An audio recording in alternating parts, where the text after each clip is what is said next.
Welcome to Same Cast, Different Day podcast, everybody. I'm your host, Martel Rowland, and I'm here with Crystal B. And we got some things to talk about. First thing is season 4. Okay, so we finally got an official date for season 4. The season finale was already pre-taped already. So you won't hear the date in there, but the season 4 will officially start September 18th. It's the official start date of season 4. Are you excited? We are excited. I'm excited. You know what? I started out at season 3, just about the beginning, and now I'm part of this for a long haul. I'm so excited. I mean, I talked with so many people. Even my people at work are like, "Wow, really? Like I can listen to this while I'm doing my job? Like by all means. But if you don't listen to tunes, please listen to our podcast." And so there's some more downloads in there. We're getting them out there. We're getting the word. The word on the street's getting local. It's getting bigger. That's good. That is awesome. That's good. So I got some exciting news. I kept this part kind of quiet from everybody, even people I worked with. So they don't know that I applied for a position outside of the current company that I'm in, and I just had my first interview today, and it went kind of well. So I'm actually almost off into the next step. So I'm sorry for people who want to hear this on a podcast, and I'm going to be leaving hopefully soon. So I told nobody there about this. It's probably not a best idea to be telling people, you work with special management, because that's like a good ground for possibly. Fuck management. I don't care if they know. I really don't care about them. Slip here. They're horrible anyway. And then we have Brian. Oh my God, it's Brian from TikTok is lingering around somewhere. What's up, guys? Hi, Brian. Welcome in. I'm from TikTok and Clapper now too. So I'm kind of diversifying. Clapper? What the hell is Clapper? Clapper is the more STD ridden version of TikTok.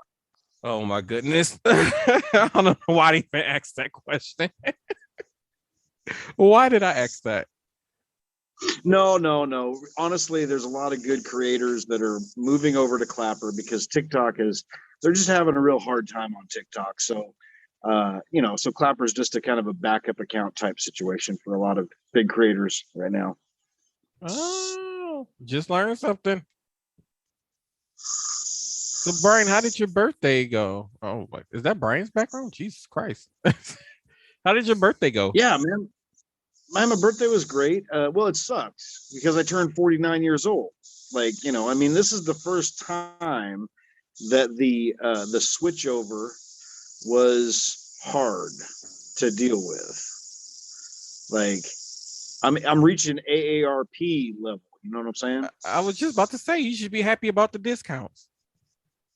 Yeah. Oh, thank you. Yeah, thank you very much. No, I'm not. Oh, wow. Thank you. Almost 3.0 over there, Martel. Wow. Thanks. I'm just saying. Dude.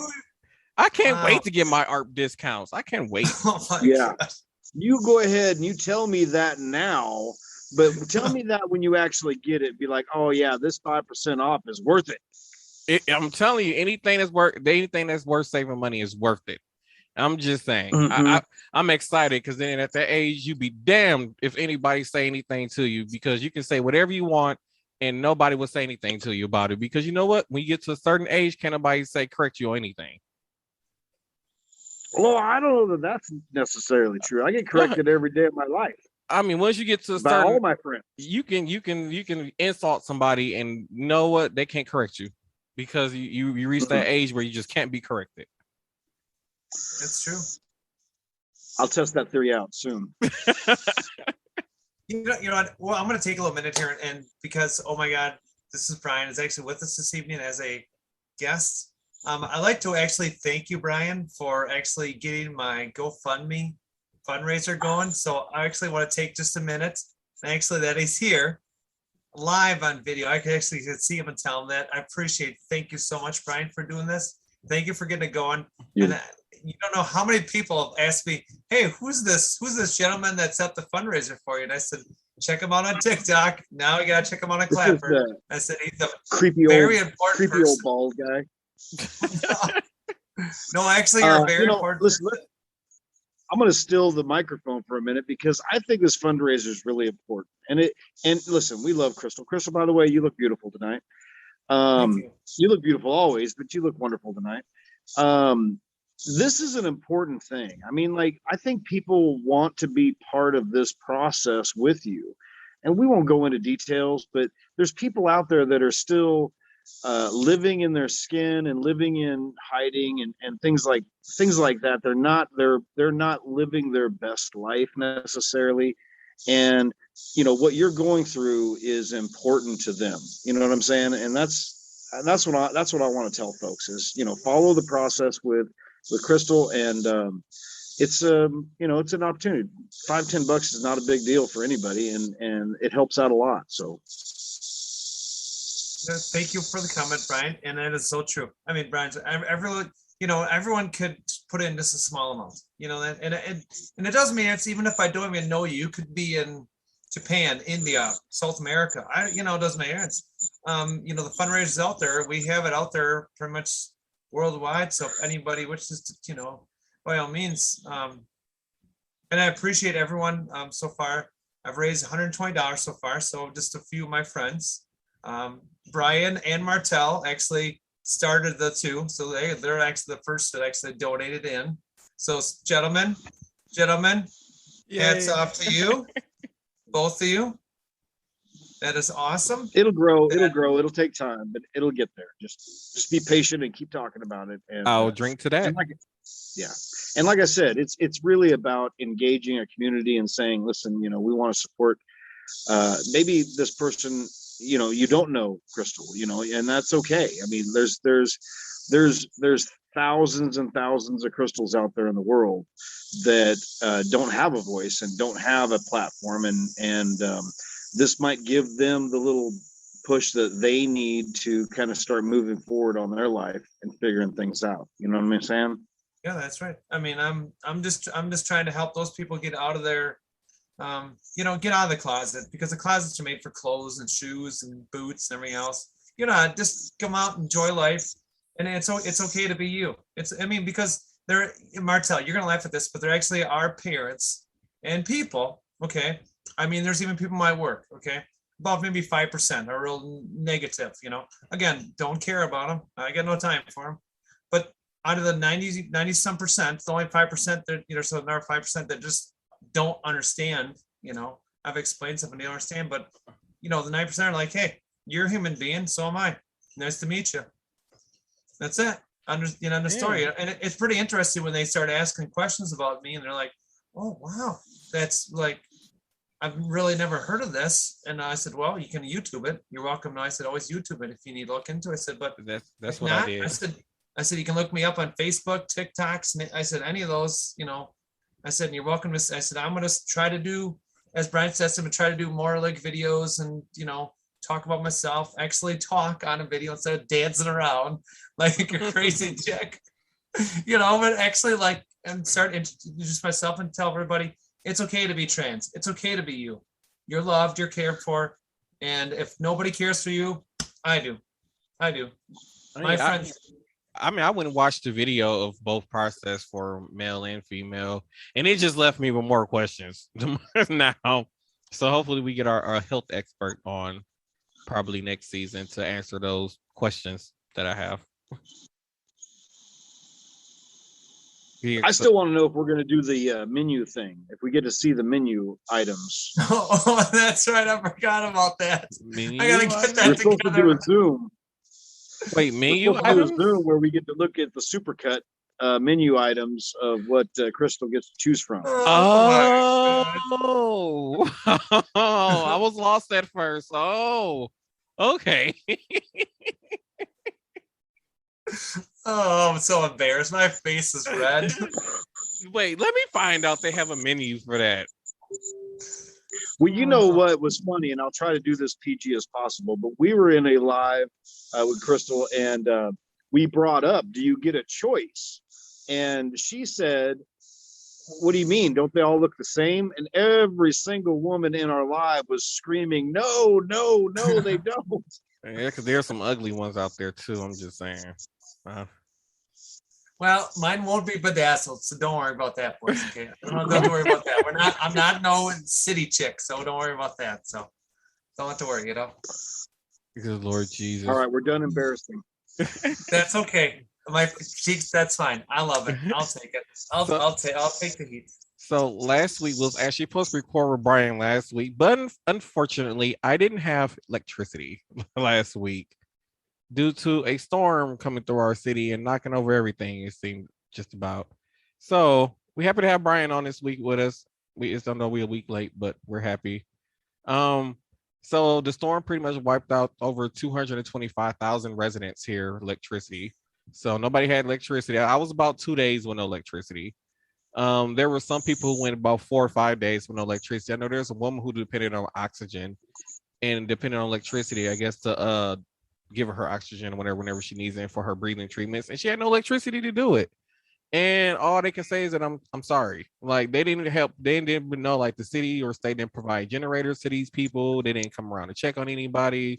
They didn't even check on the elderly people. And there are like a lot of people, especially where I live at. There's a lot of elderly people who live by themselves, and nobody came out and checked on them. I had no idea. I remember you sending me a DM saying I haven't had electricity for 2 days, but that was it. And I apologize for not following up and asking you more about that. Oh no, it's fine. I ended up finding that was able to go to I think another county over, and I have found a generator, so at least I was able to save like my food and stuff from spoiling. But I just feel so bad for some other people. Like they wasn't able to save their food. There was some businesses who had to throw away all their food, and the electric company reported that their electricity was out for a few hours or a day when it was really out for 4 days. And now their insurance company is not reimbursing them or even paying out money to replace everything that they had to throw out. So it was just a complete big disaster. And there's still a car at the end of my street right now that got crushed by a tree. Still there. Nobody has come to try to remove it or anything. It's just, you just still see damage everywhere around the city from this storm. It's crazy. It's crazy. I mean, I've seen those pictures. So we're talking from one of the local TV stations, TMJ4 or WTMJ4 in Milwaukee. And it was amazing looking at that's an NBC station, affiliate station. And it's amazing to see the tree damage and all the stuff that fell. Oh, I went to the cemetery today to visit my grandfather and my grandmother at their grave sites. And around the corner from where they're buried at, they're about to bury somebody else. And there's like literally a tree that's like broken half that's still just sitting there. And like, how do you expect for somebody to come here and have a whole funeral service and watch their loved one get lowered into the ground? And there's literally a chance that this tree can fall over on top of them. Yeah, that's not good. And they have the plot dug up and everything ready for everything to go. So like the response here it's been slow. Like I think one of my coworkers, she couldn't get out for 3 days. She was like literally stuck. She couldn't get her car out or nothing. Couldn't get to work, nothing. And then the company that we work for, I'm not gonna say name, but the company we work for actually held it against her that she couldn't get to work. See, so due to a storm, which is not something a human can control, by all means, that sound like there's some fine line there that she actually. I mean, I'm not saying my business degrees tell me all, but granted, there's policies, but there's a ways around those policies legally where. No, I mean, she could get written up. On the same note, she could also take that information to a lawyer and be like, "Hey, by the way, here's what happened." I mean, yeah, but they counted them absences against her because she couldn't get to work. Like literally, there was trees down on each side of her block, so she couldn't get her trees off the block. So it got to the point where I was able to finally get out, and then she had to literally walk down to the corner in order for me to pick her up because I cannot get on her block to actually pick her up. And this lady is I think about 64, 65 years old. So I don't know what they expect for somebody at that age to do. Like she can go out there and pick up trees herself. No. Jeez. That's pathetic. Maybe Brian should come and apply for like a management position at the company I work for. No, thank you. What? I'm already assistant manager, so I'm out. I mean, they have like 3 open manager positions and currently a director position because they're firing a lot of management for some reason now. Oh no, we've been I don't want to manage or direct nobody. I mean, I've managed and direct people. I don't want to do it no more. I mean, you only be overseeing like 3 different buildings. Oh no. I mean, the pay is worth it. I mean, they only make you do like a 2-year contract at the most. Nope. Oh my God. 2-year I mean, granted, I have 5-year contracts, and that's, they're not bad, but I mean, I think with our current the director that we had before the termination, I think he had the option. I think they were going to fire him, but he just decided to terminate himself so that the whole firing thing wouldn't go on his record. Because one of the other managers, I guess, got I'm just gonna say, how can I put this? got pink slipped, walked out. I mean, he got the pink slip. To leave. He got the pink slip. Okay. But the reason why he got the pink slip is it hasn't been confirmed. I don't think it will ever be confirmed. But from what a lot of staff members are saying, it's for sexual harassment. Any kind of harassment, yeah, it's not gonna turn out well. He was one of those people who was always touchy-feely when he talked to people. Oof. So yeah, it was one of those kind of terminations. Yeah. So yeah, that was this week so far. So you asked about my birthday. My birthday was horrible. Like it was 49. Like 49. Like 49. It's not that bad. That don't sound. Oh, it is that bad. How old are you? Huh? How old are you? Anthony is. I will be celebrating my first annual 29th anniversary in February. He'll be 30 in February. He'll be Shut 30. Up, you don't know nothing about nothing. I had my first child when I was 34. See? So like, I mean, but I'm very experienced because my parents were boomers. Wait. Your experience when you said you couldn't even cut my grass, you're like, look at all this lawn you got to cut. This is a lot. I'm like, really? I mean, really? I don't even cut my own grass. How do having boomer parents qualify you as being experienced? Because most it sounds people, like you're appropriating their experience. Because most people my age are idiots, and they were raised by late 70s, early 80 babies during the whole crack pandemic era, academic, whatever they want to call it. Whoa, buddy! You're describing me, right? You know that's me, buddy! Right? Whoa, you messing with the 70s, buddy? Whoa, you got. I'm just saying. Like both of my parents was born in 1960, so a lot of the people that I graduated high school with, like my parents was in their 50s. Well, my dad would have been in his 50s, and my mom was like 55 or 50 something when I graduated, or 51, somewhere around there when I graduated high school. Everybody else when I graduated high school, their parents was like 33, 34, 31, and you could tell that in the difference way how we were raised. I'm still trying to figure out how this gives you experience. Who, me? Yeah. It's like, Ryan's wins. It gives me 29. It gives 29 and a half, and I got all this experience because I had boomer parents. What? Yes, because they teach you stuff and they are more knowledgeable. I mean, if you look at a lot of kids that's my age now, they're idiots. When you think about it, not all. A lot of them are. If you go on social media and see some of the stuff that these 20-year-olds are doing, I'd be looking at them like, you will not find one person who had parents that was born as boomers that's my age act the way how normal 25 through 30-year-olds do now. Let me just be really clear, and I'm not going to make this political or anything, but as a child of boomer parents myself, I will say that a lot of people my age are idiots. All right, like everything you look around you in the world right now, points out how many idiots there are in the So world. you were Generation X. Generation X I raised am idiots. Generation X, yes, but we are not idiots. Listen here. I said you guys here. raised idiots, which was the millennials. No, Generation X made everything. There's not anything surrounding you right now. There's not anything surrounding you in your studio right now that Generation X didn't invent. I mean, that is true. Tell me I'm wrong. But tell me I'm wrong. No, you're not wrong. But then at the same time, though, us millennials who was raised by boomers know the simple fact of we have to work for what we got instead of having things handed to us. You know what? But hold on. Brian, give me a second here. I'll tell you something real quick. Boomers, Gen X, doesn't matter. We both, we both got ourselves whipped, okay? And I have a 20-year-old, okay? And don't tell me just because he plays his video games, that kid will go out and he will work with me if I have a project to work on. This is my 20-year-old, all right? He will go do stuff. He will go do it. He don't fuss. He don't complain. Nothing like that.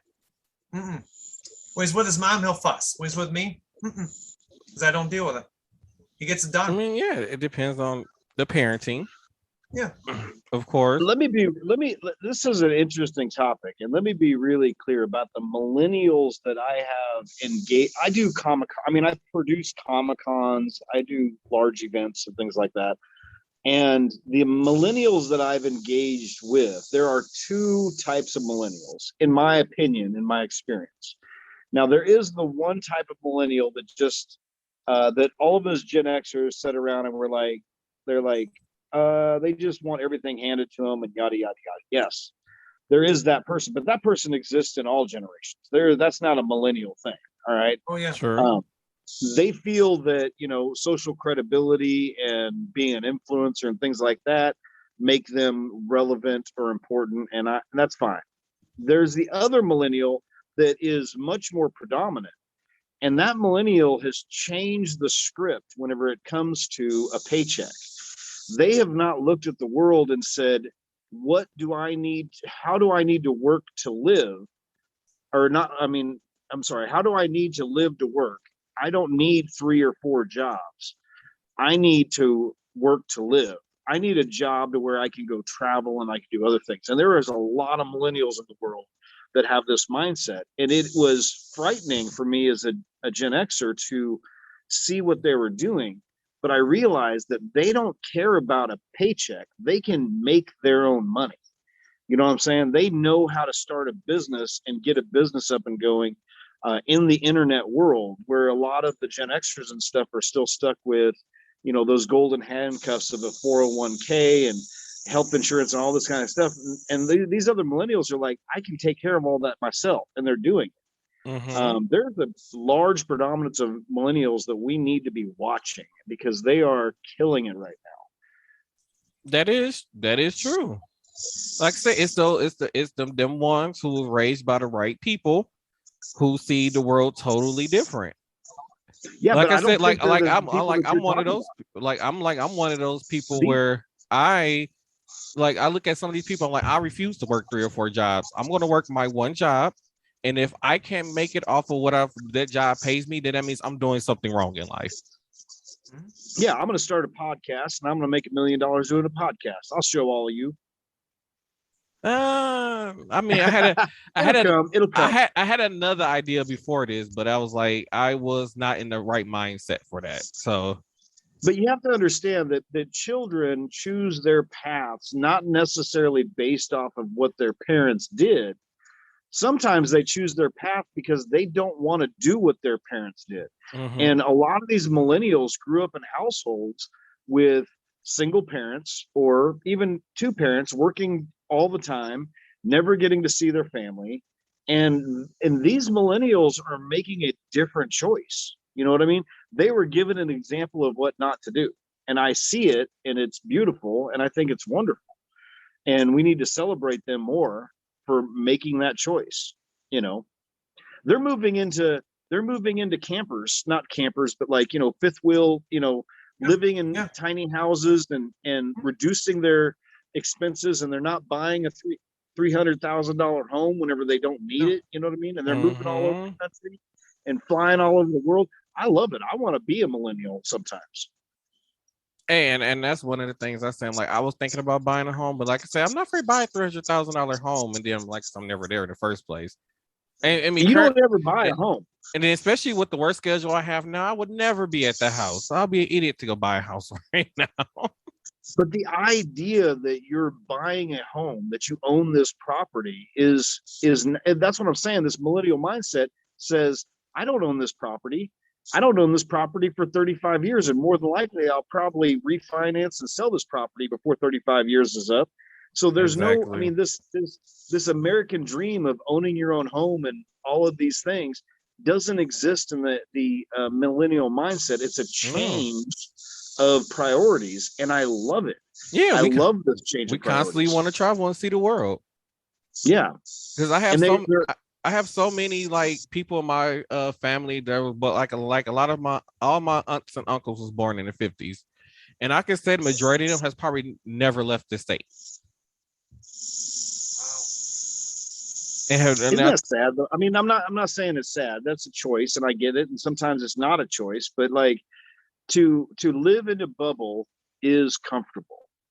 You know what I'm saying? Like once you have your community and your bubble, and you found your place in the world, it's comfortable. And that's a nice thing, right? And that's something you should do whenever you get to your age, you know, that 29 plus whatever it is. No, I'm just kidding. It's something you should do when you get to my age. Find your bubble, find a comfortable place to live and exist in there. But like in your 20s and 30s, man, you gotta get out there in the world. Before you can have an opinion on politics or anything, you got to get out and see the rest of the world. You can't see it through rose-colored glasses of your community. You got to go experience it. You know, I've been blessed in my life to be able to do that a lot. And I see a lot of people that just get into their mindset and just shut down any other type of outside conversation that doesn't exist in their bubble. And it's like, I don't ever want to be that person. Yeah, because my oldest cousin, she's in her 50s, so she's in charge of it. Like every year, the first generation cousins, all of us are going to take a trip somewhere every year. And then we got those cousins who are like, well, I'm not doing that. I want to like they're not comfortable leaving the Wisconsin bubble, like you said. And that's just one thing that we've been working on. Like right now, we're going on a 7-day cruise next year. And then I think we're supposed to be going camping in Seattle, and then I think another year we're supposed to be going to Rome or something like that we're working on. So I get what you're saying. Have you heard of the TV show We're Here? It's on HBO. I have not. Okay, it's a great show. It's got a couple of the performers that were on Drag Race, you know, the drag queens. They came to Branson, Missouri, and I was one of the local producers for that show. So they basically contacted me to get location shoots and things like that, to get some background on Branson, Missouri. Branson, Missouri is a very conservative town. You know, it's full of music shows and entertainment and stuff like that. But one thing I explained to them was the Branson bubble and the fact that inside the town, there is a community of LGBTQ. There's lots of different types of people inside of Branson, Missouri. But as soon as you step outside of that bubble, like literally 5 miles outside of that bubble, you are in super conservative Missouri. You know what I'm saying? And the weird thing is that we cater towards the conservative market. And so one of the conversations I had with them, the HBO producers, and with Bob, the drag queen who was there, one of the conversations I had with them was, the weird thing is that most of the people on stage and singing and performing for these ultra conservative vacationers are gay. And they have been for 30 years. Like we've had this wonderful entertainment environment inside of Branson, and all these people entertaining you are people that you don't agree with. You know what I'm saying? You're spending your money to leave your bubble to come into our bubble, and you don't even recognize what's happening on stage in front of you. You know what I'm saying? And that's sad. And that's why I thought the HBO special was important, because I wanted more people to understand that you're engaging in a community that you don't agree with, but you don't understand why you don't agree with it. You think you understand, but you don't, because you love getting the autographs and you love watching them sing and dance and you love all these other things, but you don't love them. That is true. You know, so that's my little 2 cents. Yeah, that's something I don't understand about people though. Like a lot of people, like for these entertainers who are part of the LGBTQ community, and a lot of these people that's like you said outside that bubble will flock to like the concerts and spend all this money, but at the same time, when it comes to their lifestyle, you don't support them, and then you bash them on social media. Like, what is up with that? So why even take? So why you're paying the money to make them relevant, but at the same time you hate them? Like those are people who need therapists. Well, I think that it's the bubble conversation. It's the idea that I've come from a community, that I feel safe, that I understand everything that's going on, and I don't have to argue the politics or the realities of the world in my bubble, you know. And I'm not saying that it's not a safe place to be. We all have bubbles. We all have our communities that we like to live in. And that bubble exists for the LGBTQ community as well. Like I grew up in Southern California, West Hollywood. I'm not going to sing the song, but West Hollywood had a bubble. You know, I mean, my brother who was gay chose to go to that bubble. He said, "This is where I can grow." My brother passed away a couple of years ago at 66 years old. So like in his lifetime, that was the bubble he needed to go and live in. You know what I'm saying? He wanted to find that comfort area. And that bubble has expanded and more understanding has happened. But I understood why he went there. You know, he didn't want to stay in Compton, California, where we were born. You know, he wanted to go to a place where he felt safe and he could be with people that were like-minded. The bubble exists for everyone. The question is, are you willing to step outside of your bubble every once in a while and experience new things? And then bring that information back into your community and your bubble. That makes a lot of sense. I mean, for a while, it took me a while to step outside of my own little bubble for a while. Because for a while, like I wouldn't travel to certain even in my city. I wouldn't even travel to certain parts of my city. I would only stay in areas that I was comfortable with. I only talk to certain people who I felt comfortable talking with. And over time, I just been slowly making this process of stepping outside this bubble, stepping outside of my comfort zone, my safe zone is what I would call it, and go out there and experience the world. Yeah. I went to Washington, D.C., and I won't tell a long story, but I went to Washington, D.C. for work. And, I was talking to the people in the hotel and stuff, and I was like, where do I need to go? I mean, I need to know about Washington, D.C. I need to know the real D.C. And they were like, oh, well, you can go over to this tourist trap, or you can go over to this tourist trap, or you can go see the Smithsonian, or you can do these things. And I was like, no, I want to know about real Washington, D.C. And they're like, nobody would tell me, right? They're like, you do not need to go see the real Washington, D.C. And I was like, yeah, I do. And so I went and talked to another person, and they said, well, if you want to get some history, go to Ben's Chili Bowl, Washington, D.C. And it was probably the best experience of my life of really stepping outside of my comfort zone. It's inner city DC, and a white guy in a suit and tie just doesn't look right. You know what I'm saying? I mean, let's just be honest with it. It just didn't look right. Mm-hmm. And but we went there. Ben's Chili Bowl is a beautiful experience. They make some amazing stuff. But the back room of Ben's Chili Bowl was all of the jazz singers during the Prohibition days. It was just full of photos and autographs, and it was like a huge room, tall room, and it was a speakeasy where all the jazz performers played in DC. And for anybody that has any kind of understanding of jazz, I mean, like DC is where the jazz really thrived and came into the rest of the country. And it was a great experience. It was a scary experience, but I think fear is what keeps us in our bubbles. Stepping outside your bubble and stepping into other communities and living in that fear and owning that fear and understanding why you're fearful, and then addressing that fear and going, okay, I'm fearful because of my prejudice, or I'm fearful because of my not understanding this community. You know what I'm saying? That isn't the community's fault. That's my fault. The community's not making me fearful. I'm making me fearful. And I just walked out of that experience with a really, and it could have went bad. It could have went good. It could have went any direction. But I think we need to live our lives a little bit more fearful than we do now, and experience that fear and then address it in ourselves and go, why have I felt this way? Is that my fault that I felt this way? Yeah, it is. It's because I've created a bubble and I feel comfortable in my bubble. And whenever I step out of it, I got to take in new information. And sometimes new information is hard. That is true. Crystal, that's a place we need to add to our list of Baltimore places when we're over there, because we only got to drive like across the bridge to get there. We'll have to add that to the list. Right, I've been to DC before, but I never heard of that place before. Because when our tour guide just took us through, all the monuments and to the White House and all that crap. But yeah, I didn't know about this place. So this is a place I'm gonna have to go check out.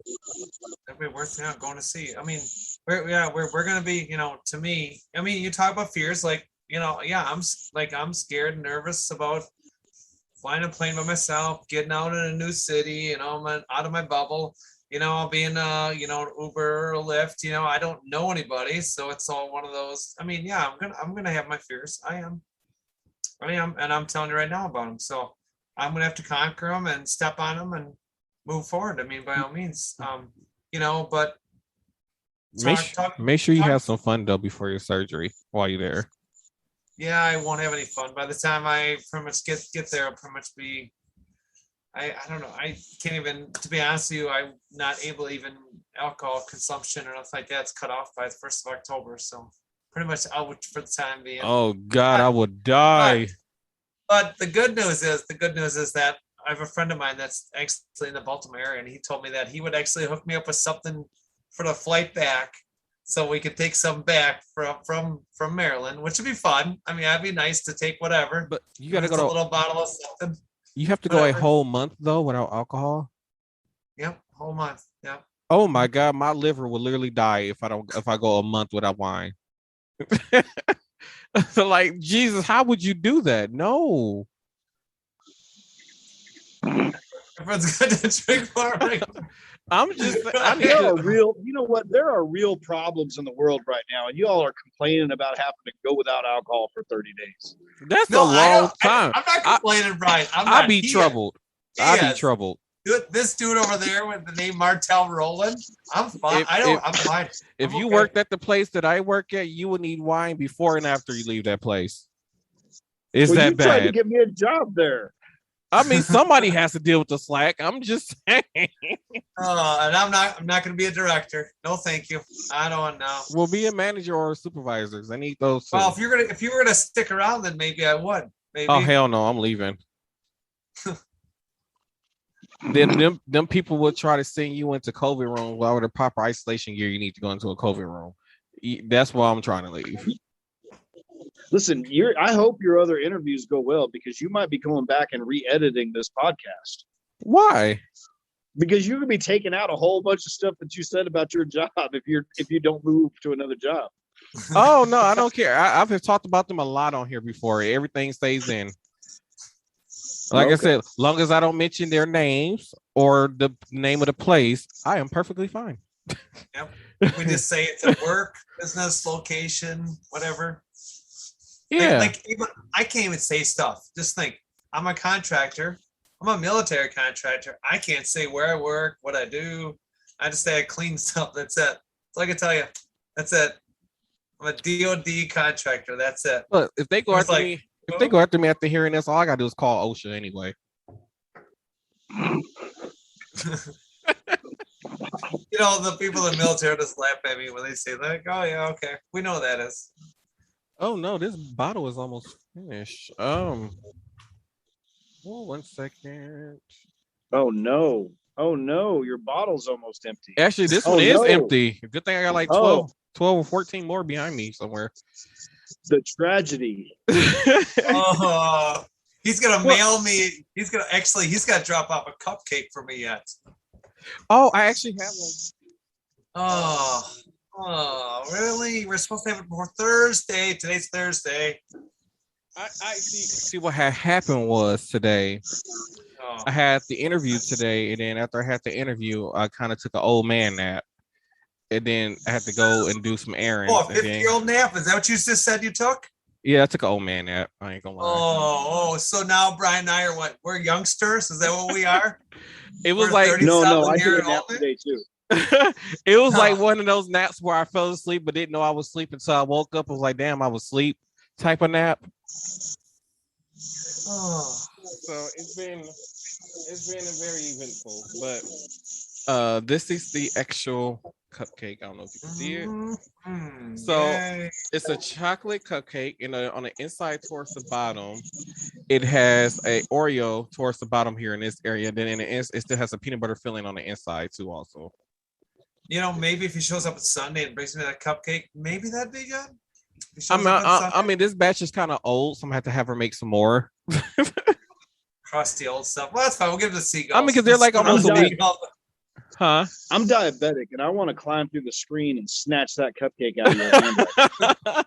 If you go look up on Facebook, it's Crystal Sweet Treats. She makes all kind of stuff. She's actually working on, because my cousin's in Seattle birthday is coming up, and she's actually gonna be making some cake pops with wine infused in them for me for her birthday to send to her.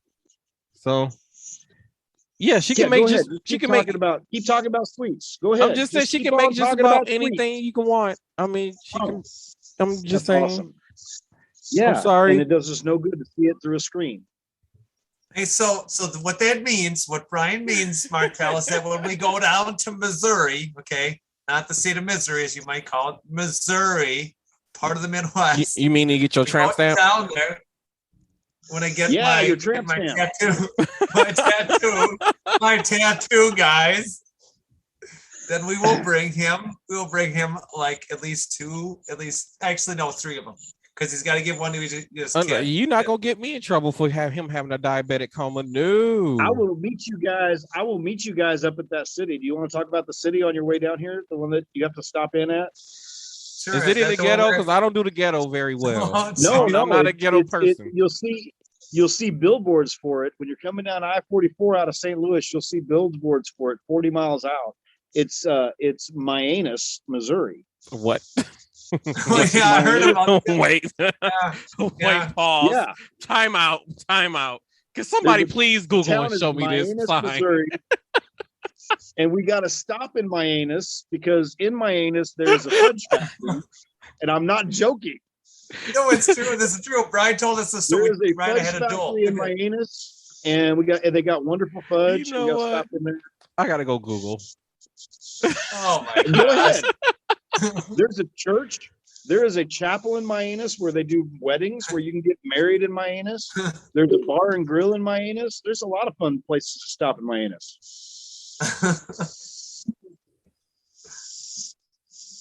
Long pause while Martel looks up Mianus, Missouri. I mean, oh my God, this is really a real place. Oh my goodness. You are welcome. You're welcome.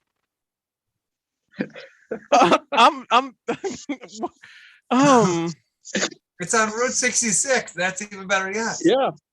You get your kicks on Route 66. If you're watching the cars. Oh my goodness. Oh my goodness. So you guys are invited to meet me in Mianus, and we'll get some fudge.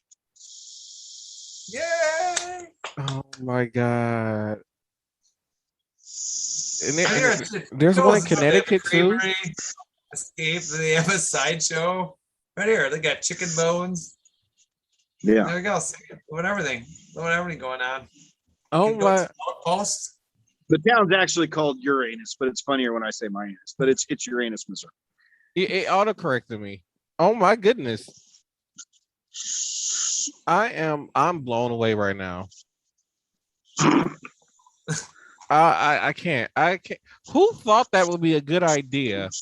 Like who great grandfather or grandmother thought, yeah, let's name the city. Wow. Uranus, yeah, it's Uranus. I apologize. I said Mianus, but And you can actually become mayor for a day in Uranus. I'm done. I have heard it. I've heard it all. I'm a wow. Look at Uranus Fudge Factory and General Store. You know what a general store is, Martel? Do you know what that is? Do you even know what something that you go buy like antiques or something from? Oh.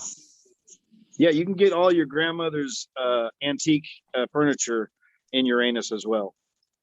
Oh my goodness. I mean, I have a metal bed frame probably from like the 50s in my basement right now. Yeah. If anybody wants it, they can have it. It's still there. The thing's about 140 years old. Because I actually think the house that I'm in is almost 100 years old. So it's probably about the oldest this house. And Crystal, I still don't see your liquor. I told you I don't have any. Remember? This is a drinking podcast. I can't be the only one drink every week. Well, you're drinking. So every week I'm drinking, and then I'm always the one on here looking like the alcoholic. And then if you're free, you're just the thirsty male. If you're free this Saturday, me and my friend that's I think she's a shit. I forgot what her job title is. Wait, you and Tina Marie? No, my friend Mary. We're going to be making bad decisions on Saturday. Oh boy. Which means more than likely it's going to end up with me having about 7 or 8 Long Islands. Oh, so where are we doing? Where are you doing this with Mary? It's going to be at Brewski's. Oh, okay. So everybody, this episode would pass. So, what time is this? Okay, so we got a little bit more time left on this episode before we got to wrap up and start recording the next episode. Yes, we're doing 2 episodes in one night, so that way we can start shooting promos for season 4 next week.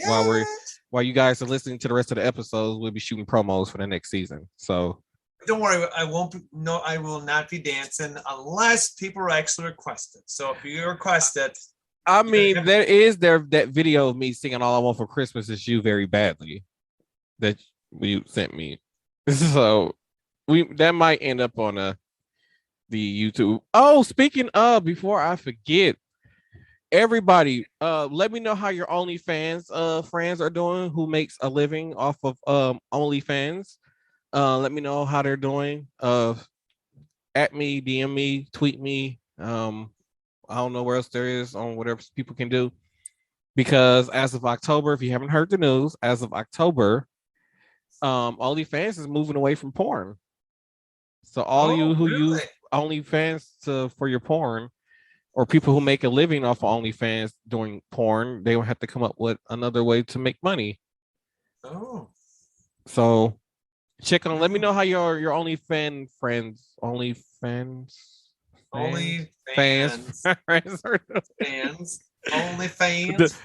the wine is kicking in. Oh, look who's in his office finally. But yes, make sure y'all check on your friends. Please go check on your friends. Let us know how they're doing now that OnlyFans is canceling their way of making money. Oh yeah, it's a good idea. But you know what you should always do though? This is something for that we actually do always tell people is that, you know what, if you're ever having a bad day, always check on your friends. Shoot a text, message, call, social media, however you got to do. Which means Brian I'm sorry, it's too late now. You can't become an OnlyFans star. Sorry. Oh, you made a big assumption right there. I'm just oh my God. Now you have Crystal blushing. Now look at that.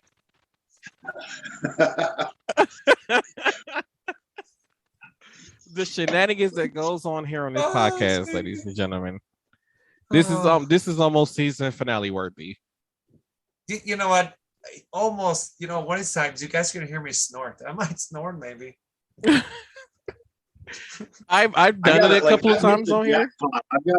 I've got the dad bod, I've got the beard, I've got the bald head. I mean, like I'm in the jackpot world right now as far as attention. Bingo. I mean, Call the bingo. I call bingo. I mean, yeah, if he was had an OnlyFans page, he'd make some good money. I mean, there's a lot of people paying people for dad bod videos. Just saying. There's some good money out there. I'll send you a link. I'm poor now. I got to figure out how to pay Crystal as an employee now, so I'm poor. You're gonna get that signing bonus from this new job. I wish I'm gonna start getting paid. I'm really hoping I get this new job because I think like the salary is like $65,000 a year, and it comes with free health insurance and free dental. Oh, nice. You're living that boomer life, man. I'm just saying, like, health insurance is very expensive. Like, I got tired of being penalized every year when I filed my taxes. So I was like, okay, fuck it, I'm just gonna get health insurance.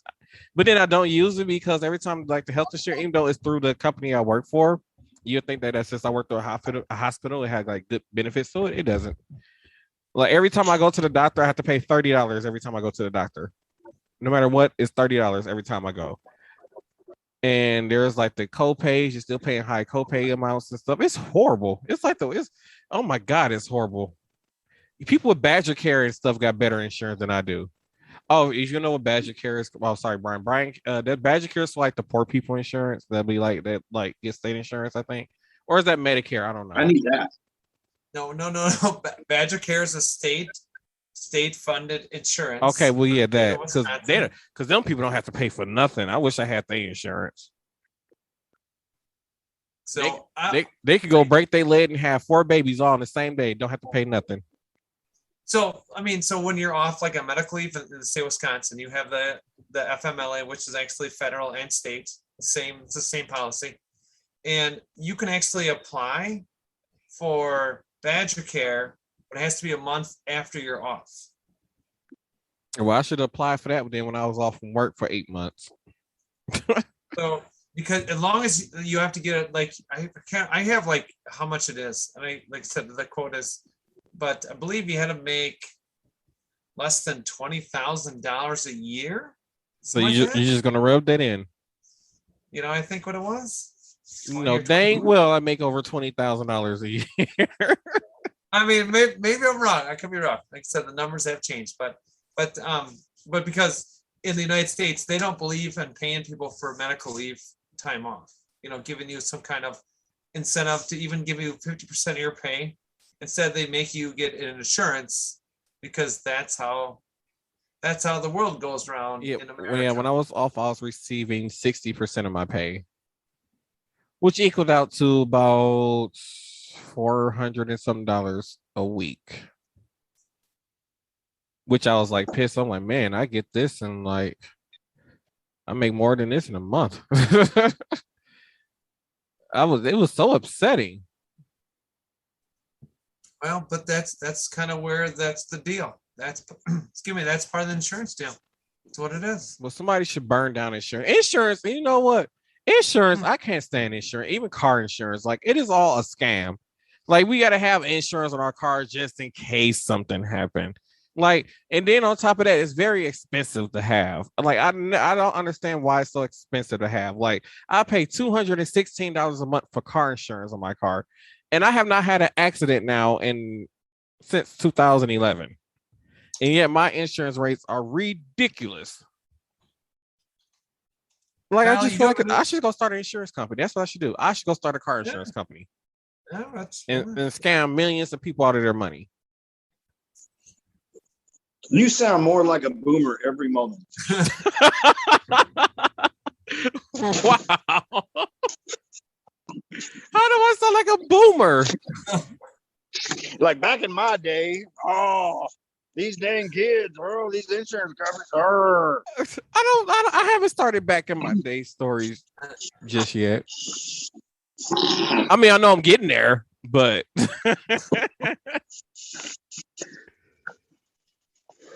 Oh, and Brian, do you have any single friends? Because I'm on a mission to find Crystal a boo thing. That's been my mission for this year. No, I think Brian already tagged me already as his TikTok crush. Did I tag a TikTok crush for you? Oh no!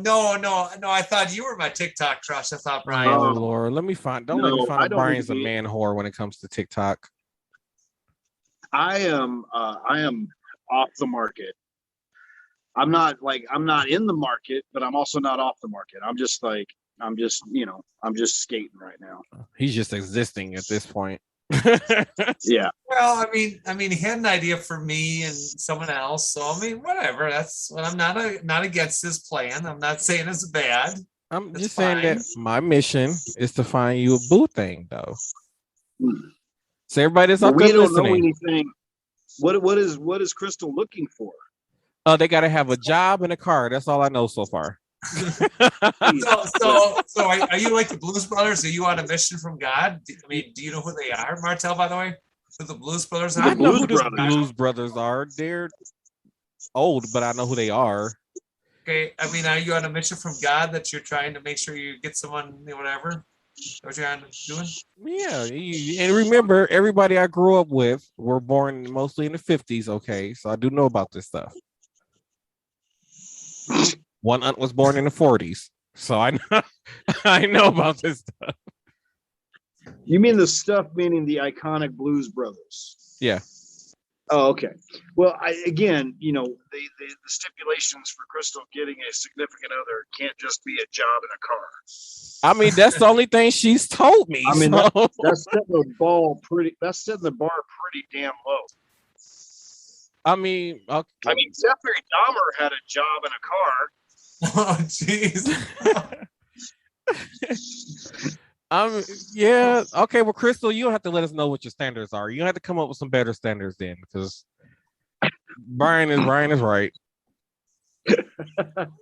Look at Mark Twain Force is on the way to Branson. Woo! Who? Mark Twain. Do you know who Mark Twain is? Do you know who that guy is? No, that sounds like somebody from the 60s. Oh no. Oh my Lord. With a name like that, they gotta be from the 60s. Maybe 70s.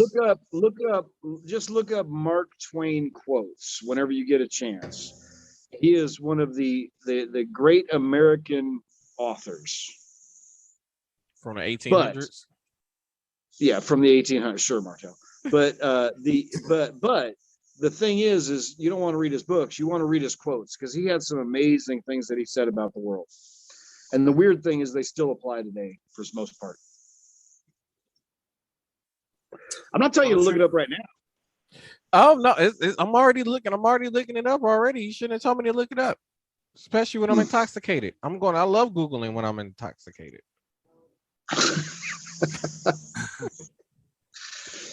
Oh my God! Yeah, he was definitely from. The funny part about this is, as he's looking up Mark Twain, is that. So we said we're going to take a little road trip next year, a little mini vacation next year, which will be fun.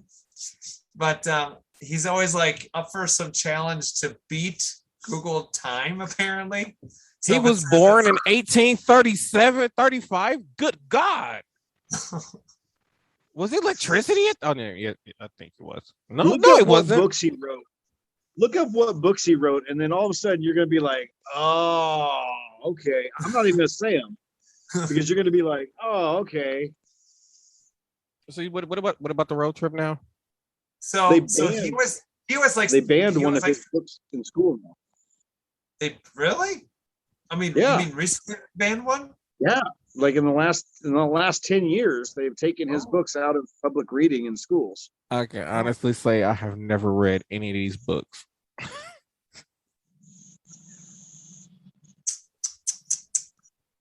Huckleberry Finn, for God's sakes. Huh? Huckleberry Finn? Tom Sawyer? Never read them. Oh, Tom Sawyer. Yeah, I've read them both. Everybody, let me introduce you to the millennial in the room. I'm just saying, I've never read any of these books. You know what?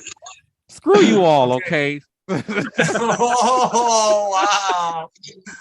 There's the wine. The wine is kicking in. Okay, Martel. So go from from my place to get to you, and then going all the way down to Branson. 10 hours and 45 minutes. So you're gonna beat that time? I can beat that. That's what he said. You're gonna beat that going across the lake. Challenge accepted. Oh, it'll be like 10 hours and stuff. We'll get there in 8. I'm like, what? I mean, yeah, GPS. I mean, like now, like most of the time when I'm leave for work, I'm always late. So I'm always doing criminal speeds in the left lane going to work, as everybody should know. St. Louis, I heard, is crazy though. St. Louis is crazy. Chris, the speed limit where I'm at is 50, 55 in the city. I do at least 73 when I'm late for work. I mean, listen, granted, you ain't gonna beat that time, and I'm gonna tell you why. Because when you guys come through St. Louis, I'm gonna have you stop, and you're gonna visit the City Museum in St. Louis, Missouri. That is a absolute must stop place. Okay, but then when I GPS there though, I'm gonna beat that time that it says the time is gonna tell me to arrive there. That's fine. But I'm not even gonna tell you. You can look up the City Museum, but you got to go to the City Museum in St. Louis, Missouri, before you come down to Branson. I mean, it's just a must stop for anybody out there. I think I remember you was on live with somebody. I think he said he took his family there. I can't remember who it was. Oh, yeah, but even adults, I'm just telling you, like the City Museum is a marvel. It is just amazing to walk through. I don't know how many stories it is, but it's a big building downtown St. Louis. They've got a plane hanging off the top of the building that you can go into. I mean, they've got a 7-story slide. It's just crazy. I'm a museum freak, so that sounds awesome. But it's all artwork. The entire inside of the building is made of artwork. And from top to bottom. It's just the most interesting place to ever walk into. And you'll walk out of it, you'll be like, I've never ever seen anything like that. You've never seen anything like the City Museum anywhere in the world that I could think of. They couldn't think of a better name for it? No, it's pretty boring, yeah. But there is a Ferris wheel on top of the building too. Oh, I'm not going up that high. No. Brian, did you forget I'm black? Hey, wait. Black people don't do heights. A plane flying way over top, way up there. I'm going to be drunk on that plane, believe me. You're going to be that country song. You'll be drunk on the plane. Now that's your. Yeah, that's your I'm so mad. I was reading a post. They're talking about taking planes, alcohol off the plane. So I'm like, I'm gonna have to be really drunk before I even get to the dang airport. Oh my god. Like I'm gonna have to be seeing like at least 4 before when I get on this plane, so that way I can sleep through the flight. Well, we all know I have a fear of aeroplanes. I have a fear of trains. I have a fear of boats. What? You'll be fine. You'll be fine. I mean, I only have to fear trains because like we was talking about taking the train down to Galveston, Texas, for the cruise, and then I went YouTube trains and stuff, and then what pops up? Train crashes. Up. No, I don't want to get on the train anymore now. So then I watch videos on train crashes. Then I watch videos on boats sinking. I'm like, no, what? Nope.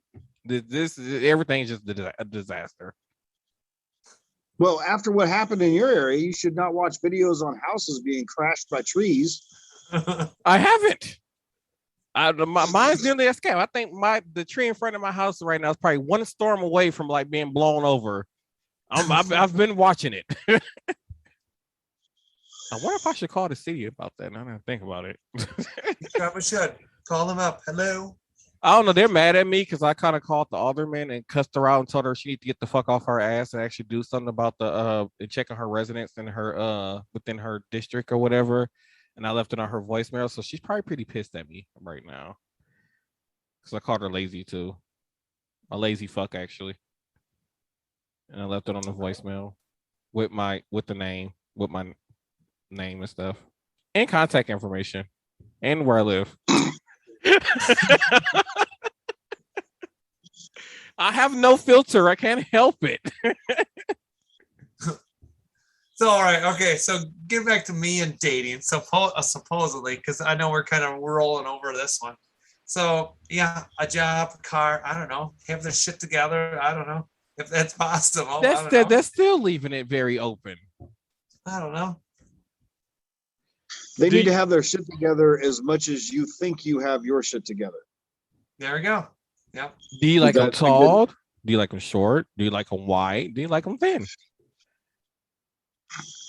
I want them to look like Brian. I like Brian. Let's just pick somebody strictly based off their body image. That's a great idea. Oh, jeez. Yeah, don't. I mean, maybe Crystal's the type who likes to be thrown around. You never know. Or maybe she's the type that like to do the throwing around. You never know. Those are good things to have in mind. Know these things. Yeah. I agree, but I'm just saying, like, there's probably. Oh my gosh. I'm crying over here. I'm just saying. These are things to consider. Oh. I mean, I know there's personality and all that crap too, but yeah. All that crap. I don't know.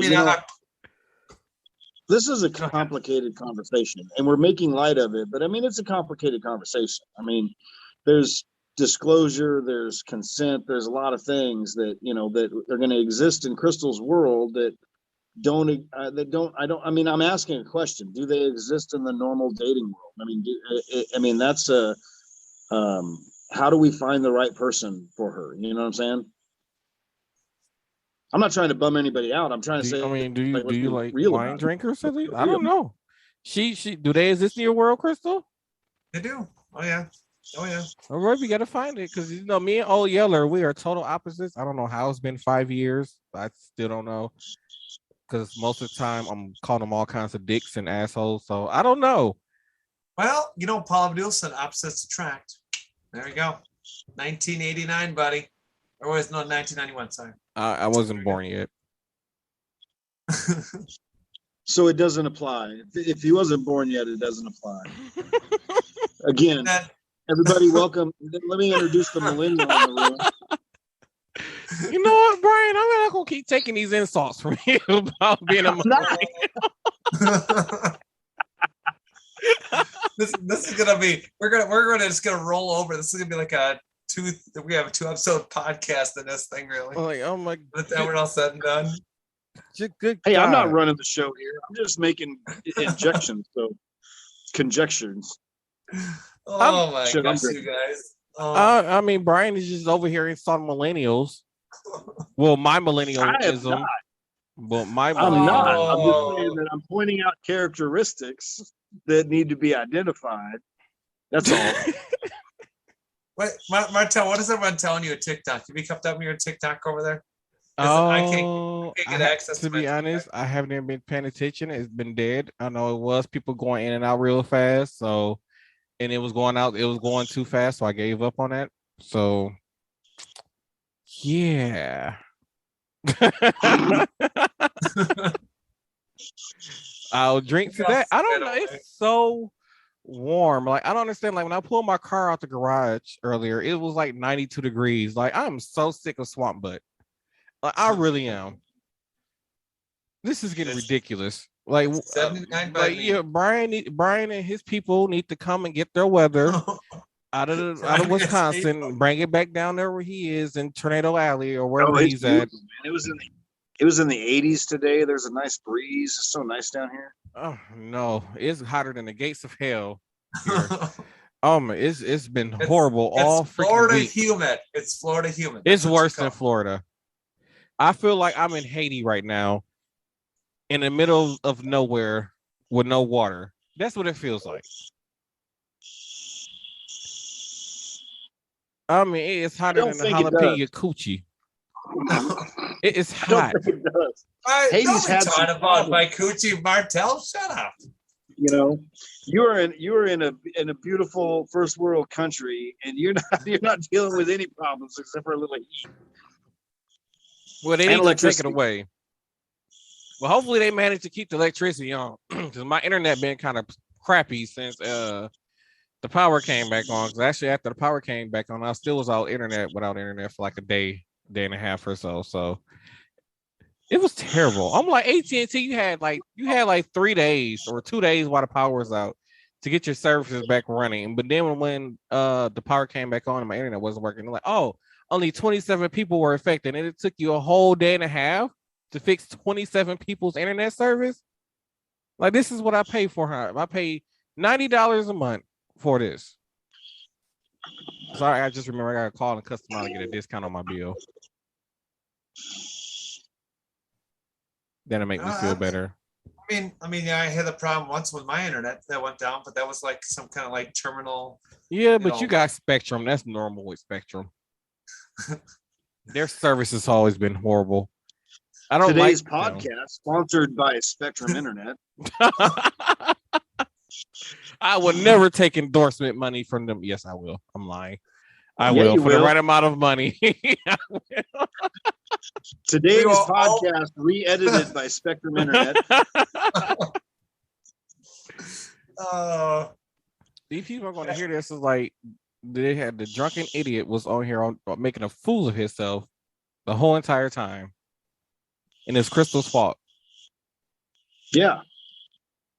Use promotional code Millennials, 10% off your Spectrum Internet first bill. Speaking of, I'm official brand ambassador for Raise Energy, so head over to Raise Energy and use code Martel1 to get your discount. I forgot to throw that out there. There we go. Yes, go get your energy drinks. You can get them at your local stores. It's still at GMC, but I prefer for you to go online and use code Martel1 so that way I get 15% of whatever you buy. I don't think you need to tell them that. You don't need to tell them that. So make sure you head on over to the you tell them to head on over to the website and type in Martel Rowland 1 and it's just Martel 1. Did you gotta use code Martel Run, and then wherever they buy, I get 15% commission. I don't think people need to know that part though. Well, but I figure Martel if they know, Martel will deliver it right to your house. I mean, if that's possible, yes, faster than Google can get there. Martel will be at your house. Oh, don't even get me started. On delivering. Oh, FedEx. Wait, hold on. We gotta talk. We also gotta talk about FedEx and panhandlers too. Don't forget, buddy. We also gotta talk about them. Oh yeah, panhandlers. I might say panhandlers for the next episode. Okay. But FedEx. FedEx. I had a package that was supposed to be delivered on August 3rd. I called them a week later and they told me my package would be delivered the next day. Didn't come. I called them back and say, hey, I still haven't received my package. I was on the phone with some lady named Marquette or Margaret. I don't know. Her English wasn't very well. I don't know really what she said her name was. But she pissed me off and she kept telling me to call the company, had them file a claim. And I said, can you tell me why I need to file a claim? She wouldn't tell me. So I told her, you don't deserve your job, you piece of shit, and hung up the phone. I was pissed off. Call customer relations. They tell me, after I told them that Margaret or whatever her name was did a horrible job at customer service, I told them, they told them the whole situation. They tell me, oh, you have a longer, what's the word I'm thinking of? You have a longer tracking number. So your package was handed off to UPS. I'm like, if you guys are in competition with each other, why would y'all give a package that was shipped to you that the company chose to ship to you through you? And why would you hand the package off to UPS? Like, that doesn't even make any sense. So then I go on Twitter and make another complaint. And then there's somebody named Mark Henry's John, I don't know what the member, Marvin was his name. Marvin from whatever on Twitter, he worked for FedEx or whatever. He tracked the package. He was like, oh, so what had happened was now he's telling me that my package is on a truck somewhere, and that truck has not been sorted yet, and they don't know where my package is at. They just know that's on a truck that hasn't been sorted, but it will eventually get to you. And that's the last thing I heard. So I got like 3 different stories when I called FedEx, and I have yet to still receive my package at this point. What did you order? What did you order? It was a Milwaukee Bucks championship T-shirt. Still haven't got it.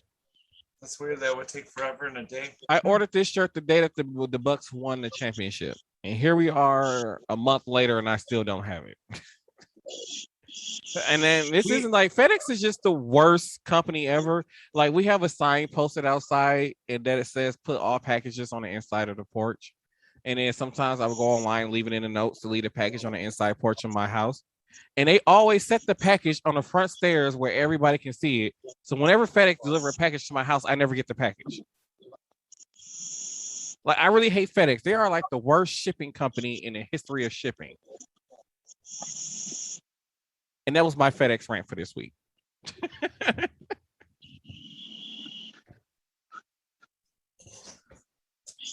Oh, I thought Brian was about to fuss. He had the fussing face on.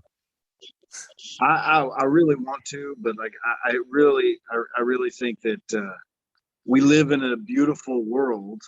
Like, we live in an amazing time. I can take $20 and walk into a Walmart and buy whatever I need for the week. We don't have problems, Martha. I mean, we don't have problems. You know what I'm saying? Like, tell me to go to Walmart? You just told me to buy a t-shirt from Walmart? Yes. I mean, like, this is not a problem. I am appalled. I just don't know how to convince you that this is not a problem. I definitely think that you should call back Monica or whatever her name was and apologize to her. Why? Because she was a dick? Because she's just doing what the screen said in front of her to say. Like, that's just her job. Like, her job says, tell Martel to call the fucking company. When I ask to speak to somebody else and you keep repeating yourself, then I'm going to get. That's why I got pissed off, because I kept asking because I couldn't understand what she was really saying. So I kept asking to speak to somebody else, and she wouldn't transfer me to somebody else that I could understand better. And she just kept repeating what she was saying. She went home and cried that night. You made her cry. Well, she deserved it. Oh, that's wrong. That is so wrong. She's so sad.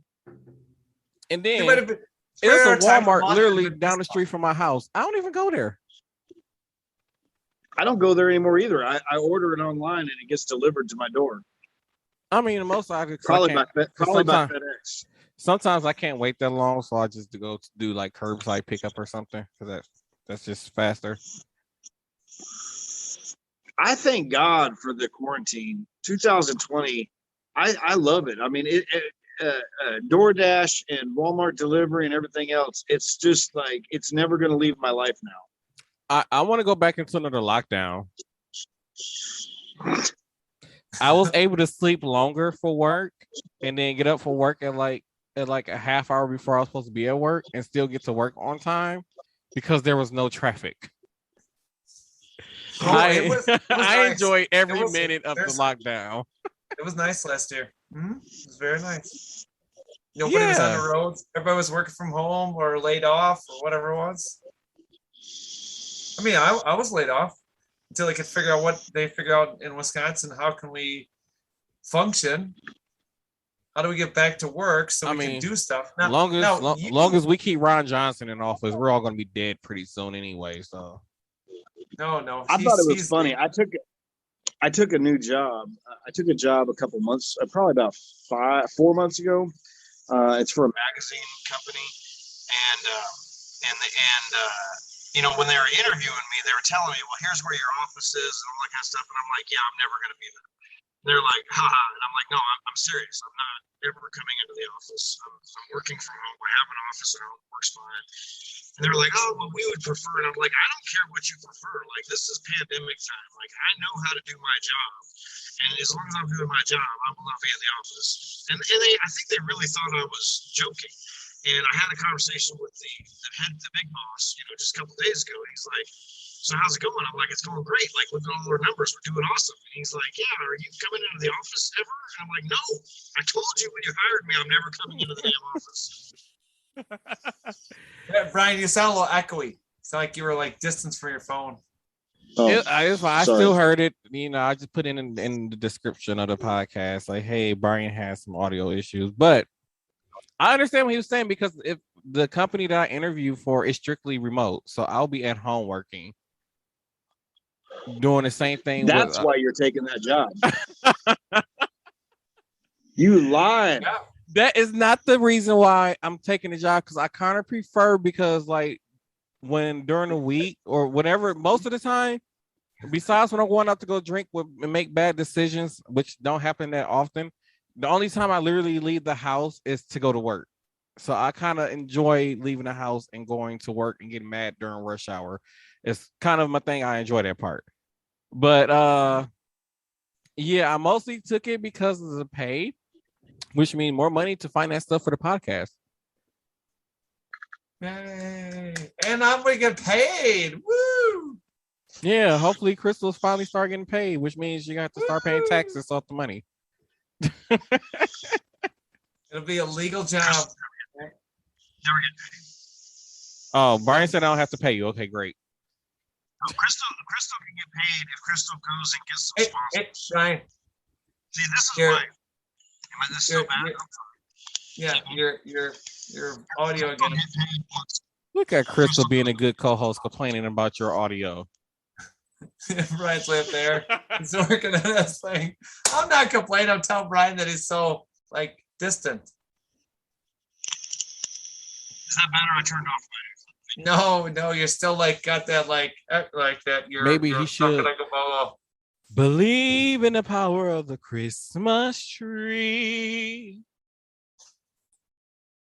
Yeah, I have to go train somebody tomorrow. Yay! Oh no, I gave up my preceptor role at work. I told them, they're like, yeah, we need more preceptors. Like, no, I didn't renew my preceptor anything. I gave no. I'm trying to make my grand exit out the door. My whole goal on my last day there is to tell everybody to kiss my ass and I hate you all and then leave. It's my goal at the moment. I don't know about anybody else, but that's my goal. Okay. Speaking of season 4, before we go, season 4 starts September 18th. We're gonna be producing 2 episodes a season.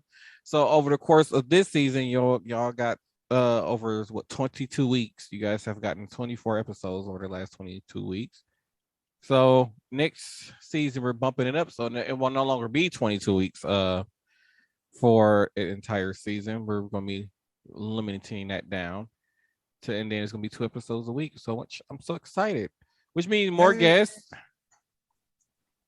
more craziness, more me being drunk.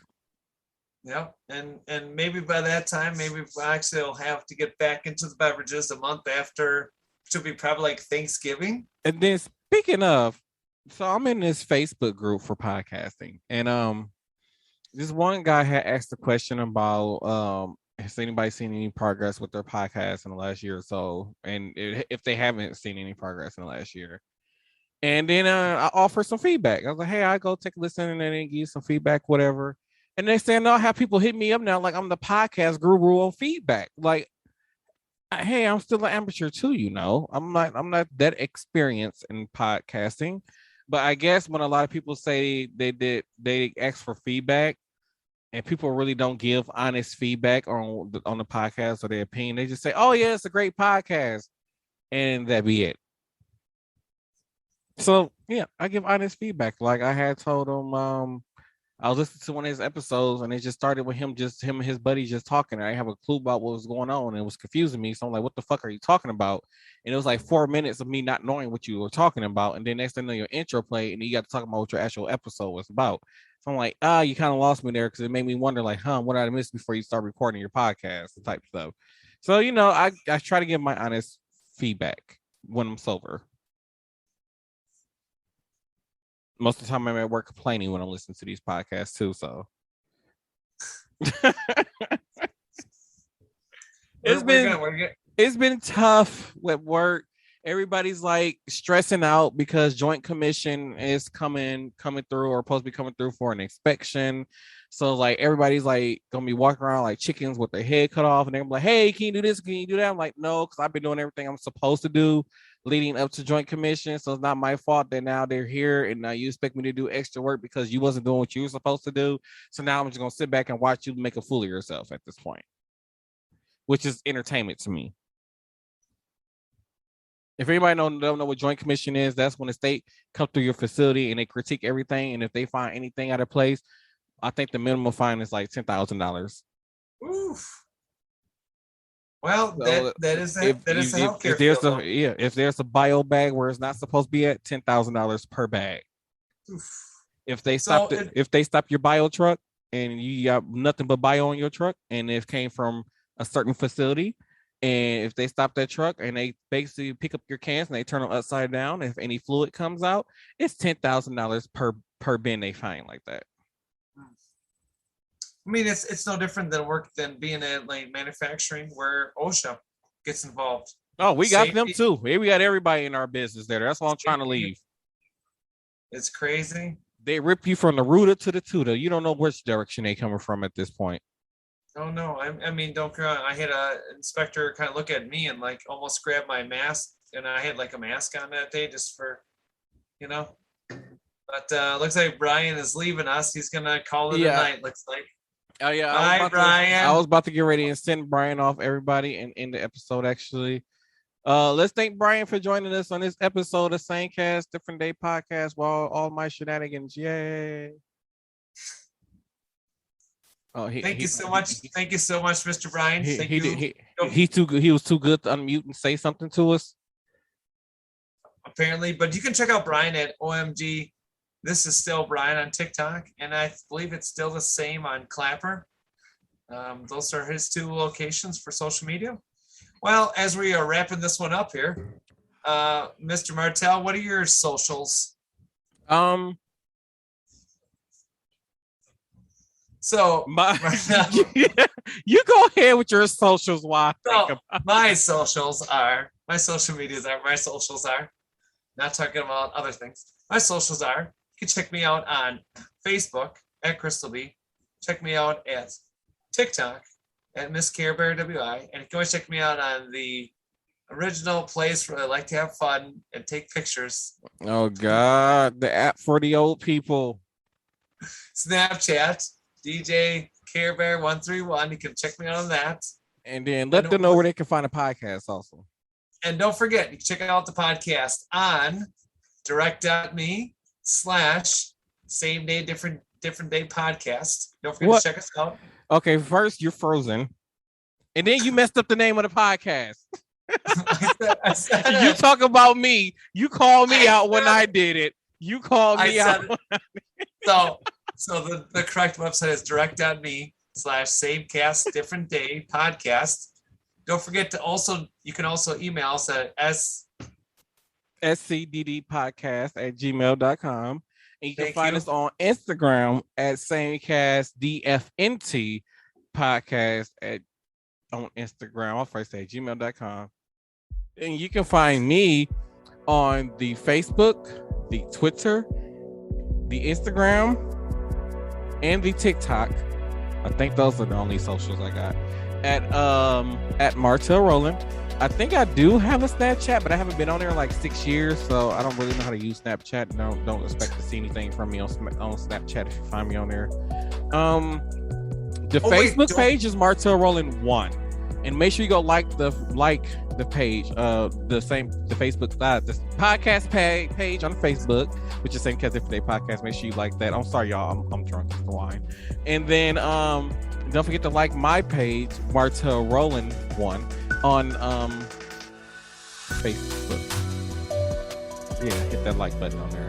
Thank you all for tuning into this episode of Same Cast Different Day podcast. I am Martel Rowland, and you have heard Crystal B. That's me. And don't forget, before we go, we also do have our own websites, direct.me/Martel Rowland and direct.me/Crystal B. Make sure you check us out and follow us on all our social medias. We will keep you in the loop. Have a good one, everyone. This has been a Buck Sun production.